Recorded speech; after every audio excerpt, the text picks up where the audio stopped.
बॉलीवुड में इन दिनों संजय लीला भंसाली की वेब सीरीज हीरा मंडी का काफी जिक्र हो रहा है। तवाइफों की कहानी को बताती इस सीरीज को काफी पसंद किया जा रहा है। लेकिन क्या आपको पता है कि हिंदी सिनेमा में कई ऐसी अभिनेत्रियां रही हैं जिनका तवाइफ फैमिली से पुराना ताल्लुक रहा है।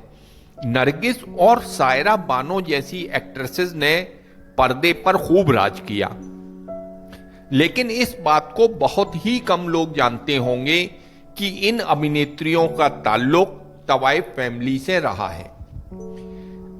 आइए चलते हैं, विस्तार से बताते हैं उन एक्ट्रेसेस के बारे में जिनका कहीं ना कहीं तवाइफ खानदान से ताल्लुक रहा है।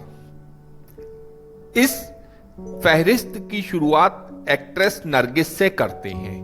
नरगिस की मां जद्दन बाई थी, वो मुस्लिम थी और कोलकाता की मशहूर तवाइफ थी। इसका जिक्र राइटर मोहन देसाई ने भी अपनी किताब में किया है। बताया जाता है कि जद्दन बाई भारत को कोठे से मिली पहली महिला संगीतकार थी। जद्दन बाई की मां दलीपा बाई भी मशहूर तवाइफ थी, वो इलाहाबाद के कोठे पर बैठा करती थी। नरगिस की मां की परवरिश कोठे पर ही हुई थी और संगीत उनके खून में ही था। इनका तवाइफ बनने का किस्सा काफी पुराना है। इंटरनेट पर उपलब्ध जानकारी के मुताबिक बताया जाता है कि जद्दन बाई की मां यानी कि दलीपा बाई का बाल विवाह हुआ था और जब इनकी विदाई हुई तो डाकुओं ने हमला कर दिया था। इस दौरान इनके पति को गोली मार दी गई थी और सब कुछ लूट लिया गया था।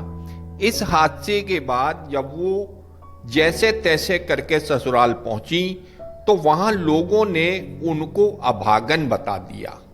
लोग उन्हें प्रताड़ित करते थे। एक दिन एक नाटक मंडली गांव में आई थी और उनकी नजर दलीपा बाई पर पड़ी। क्योंकि वो गाना अच्छा गाती थी, घर वालों से तंग आ चुकी थी, तो दलीपा बाई भी उनके साथ जाने के लिए तैयार हो गई थी। फिर जैसे ही वो इलाहाबाद पहुंचे तो नाटक मंडली ने उन्हें कोठे पर बेच दिया था, जिसके बाद वो वहां से कभी निकल ही नहीं पाई। लेकिन उनकी बेटी जद्दन बाई बड़ी होकर इस दलदल से बाहर आई और उन्होंने कोठे को छोड़कर बाद में फिल्म इंडस्ट्री और संगीत की दुनिया में सिक्का जमाया। क्योंकि वो बचपन से ही गाती थी और डांस की दीवानी थी। जद्दन बाई खुद म्यूजिक भी कंपोज करती थी। उन्होंने ही बेटी नरेश को छोटी उम्र में फिल्मों में उतारा था और जद्दन बाई खुद फिल्में भी प्रोड्यूस किया करती थी। यहां पर हम आपको बताते चलें कि इस वीडियो को बनाने का मकसद किसी को अपमानित करना नहीं है या किसी की जिंदगी के गड़े मुर्दे उखाड़ना नहीं है।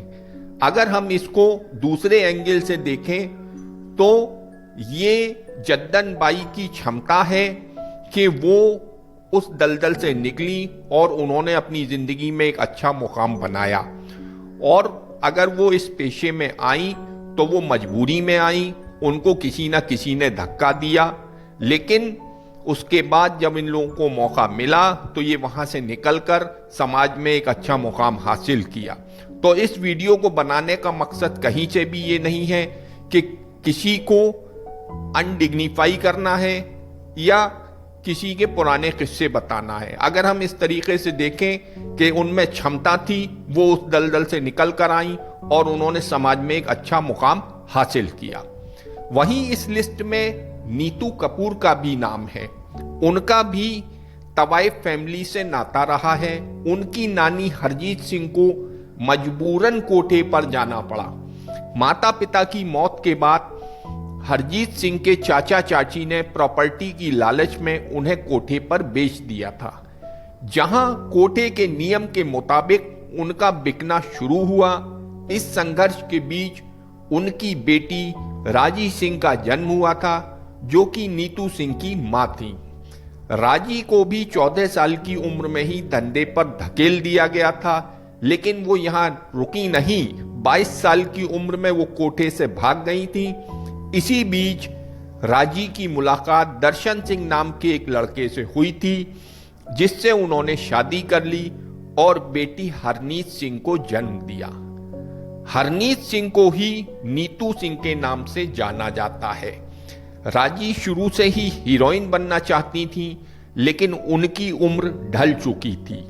ऐसे में बेटी को हीरोइन बनाने का संघर्ष किया और उन्हें इंडस्ट्री में अलग पहचान दिखाई।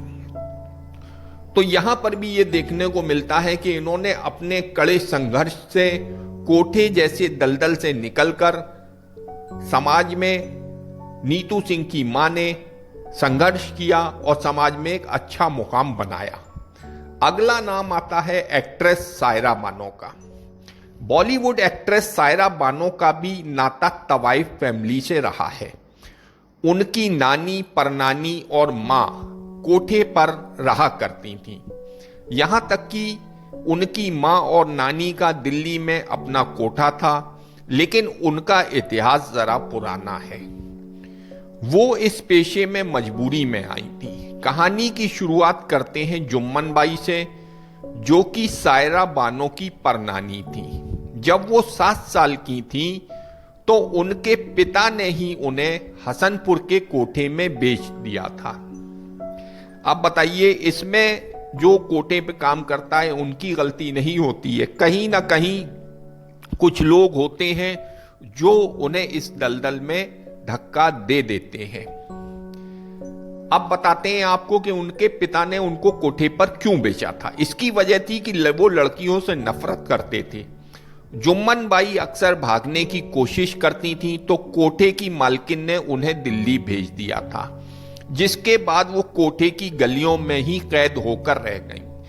यहां उन्होंने 18 साल की उम्र में एक बेटी को जन्म दिया, जो कोठे में ही काम करने वाले रतन सिंह की बेटी थी। उस बच्ची का नाम शमशाद रखा गया। अब शमशाद कौन थी? वो सायरा बानो के जन्म के बाद उनकी नानी बनी थी। शमशाद बचपन से ही खूबसूरत थी। जब वो 12-13 साल की हुई तो उनकी मां ने उन्हें कोठे पर बैठा दिया था। यहां वो छमिया बाई के नाम से मशहूर हुई। उनकी खूबसूरती के दीवाने दूर दूर के नवाब और अंग्रेज अफसर तक थे। यहां तक कि एक बार तो छमिया बाई के लिए अब्दुल वाहिद रहमान, जो कि हसनपुर के रईस थे, की बहस अंग्रेज अफसर से हो गई थी। उन्होंने कहा था कि छमिया बाई उनके अलावा किसी के सामने नहीं नाचेगी। वहीं इस पर शर्त रखी गई कि जो सबसे ऊंची बोली लगाएगा, छमिया बाई उसकी हो जाएंगी। इस बोली में वाहिद खान ने ऊंची बोली लगाकर छमिया बाई को जीत लिया। इसके बाद वो उन्हें अपने बंगले लेकर चले गए। यहां उन्होंने एक बच्ची को जन्म दिया, जिसे रोशन आरा नाम दिया गया, लेकिन बाद में वो नसीम बानो के नाम से मशहूर हुई। यही नसीम बानो सायरा बानो की मां है। नसीम बानो बॉलीवुड की पॉपुलर अभिनेत्री थी। छमिया बाई कुछ सालों के बाद बेटी नसीम बानो के साथ मुंबई चली आई थी। नसीम बानो को बचपन से ही हीरोइन बनने का शौक था। मुंबई आने के बाद वो मां के साथ शूटिंग देखने के लिए जाती थीं। इसी बीच एक दिन सौराब मोदी की नज़र नसीम बानो पर पड़ी। उस वक्त वो 11वीं क्लास में पढ़ रही थी। वो उन्हें फिल्म ऑफर करना चाहते थे। ऐसे में किसी तरह से नसीम बानो ने अपनी मां छमिया को मना लिया। उन्होंने कई हिट फिल्मों में काम किया और इंडस्ट्री में ही उन्हें बाद में नसीम बानो नाम दिया गया था। वो हिंदी सिनेमा की सफल अभिनेत्री रही हैं। इन्हें the first queen of Indian cinema का टैग भी दिया गया था। अब सायरा बानो नसीम बानो की बेटी हैं। नसीम बानो ने एहसानुल हक से शादी की थी, जिससे उन्हें सायरा बानो नाम की बेटी हुई।